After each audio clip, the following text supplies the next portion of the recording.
Our trip didn't exactly start the way we hoped. Our flight got cancelled just 2 hours before departure from Helsinki, so we were put in a hotel for the night. Thankfully, the hotel was beautiful and right at the airport. So if you ever need an overnight stay in Helsinki, I definitely recommend it. And here's a reminder, always have travel insurance. You never know what might happen, and seriously, never travel without it. If we didn't have it, we would have lost the money for that hotel night and our Universal tickets. And those are not the cheapest, so... Thankfully, the next day went according to plan. Even though we had to take 2 flights instead of a direct one now, we finally made it to Los Angeles. And our holiday officially got to begin. We had a full itinerary already ready, and our first stop was, of course, Griffith Observatory. The view was stunning, and we were super lucky with the weather. We visited in late March, which isn't peak season, so it wasn't too crowded, and the weather was perfect. Not too hot and not too cold. The view was a bit obstructed because of the gates around the grass, and the building itself was smaller than I thought. I always thought it would be massive somehow, but maybe that's the way it looks on TV. But you do get a great view of the Hollywood sign from here. So if you're short on time, this is honestly one of the best spots to see the sign. Don't need to go any closer, at least in my opinion. How do you get around in LA? We wanted to try all kinds of transport options, buses, metro, and we did a lot of walking, just to experience it all. Public transport in LA does exist, but it's not the most convenient. But if I would ever visit again, I'd probably rent a car or use rideshares a bit more. Next, we headed to the Hollywood Walk of Fame, a must-do in LA, of course. And I expected to be packed, but surprisingly, it wasn't that crowded either, which was really nice. And if you want to buy souvenirs, this I think is the best place to do it. There's so many shops and the prices are pretty good, because later we looked for more souvenir stores in Santa Monica, but there were fewer options and the prices were already higher. So definitely grab your souvenirs here. Day 2 was all about Universal Studios, and we absolutely loved it. The tickets were $139 and honestly worth every cent. There's so much to see and do. So if you ever go, the Harry Potter ride was one of the best ones. The lines can get long. We waited about 50 minutes, I think, but it was so much fun. I wish I could have filmed it, but unfortunately, I couldn't.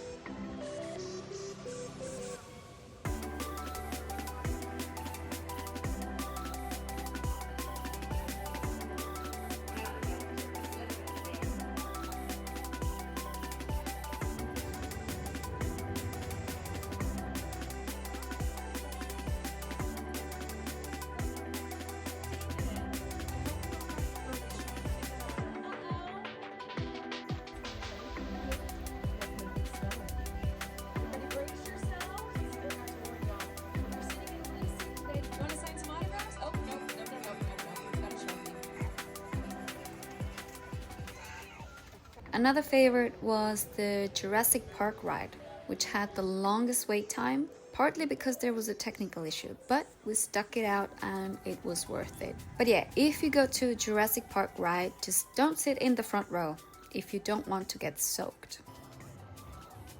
And there's also so much to do for kids too. If I ever go back with kids, I'd stay at a hotel nearby and spend a few days just at the Universal Studio.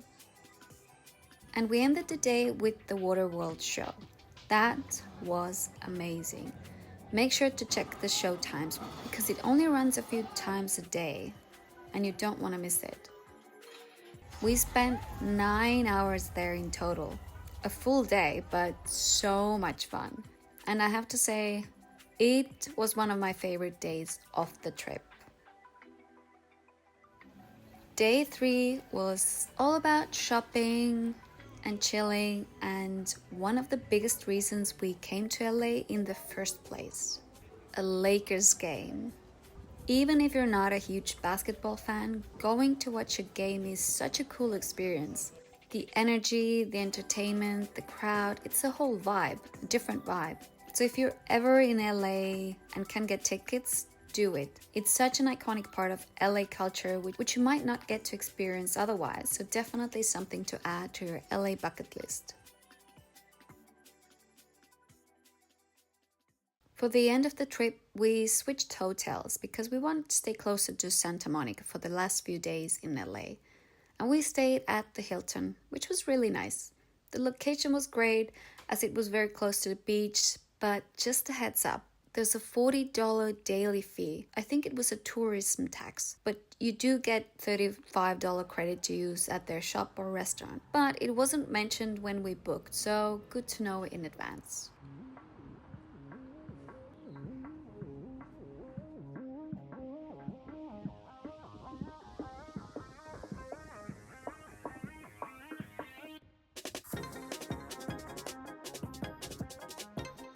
And of course, our first on the to-do list was Santa Monica Pier. I love the beach, and that was a vibe that I want from my holidays.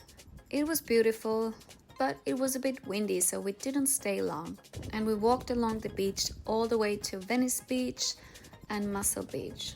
Just enjoyed the day. And we ended the day with a cake at the Cheesecake Factory, which was so good.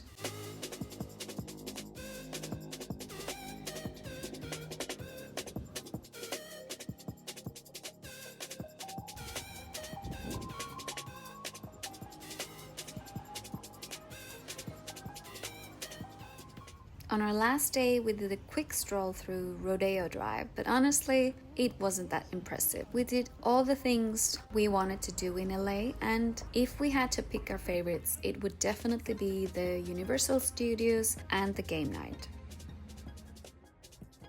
The homeless situation was worse than I imagined, actually, and it made parts of the city feel a little less safe and less enjoyable, to be honest, but we still had an amazing time. But our trip didn't end in Los Angeles because next it was time for our next adventure, a road trip to Las Vegas. So I will see you in the next video. Bye!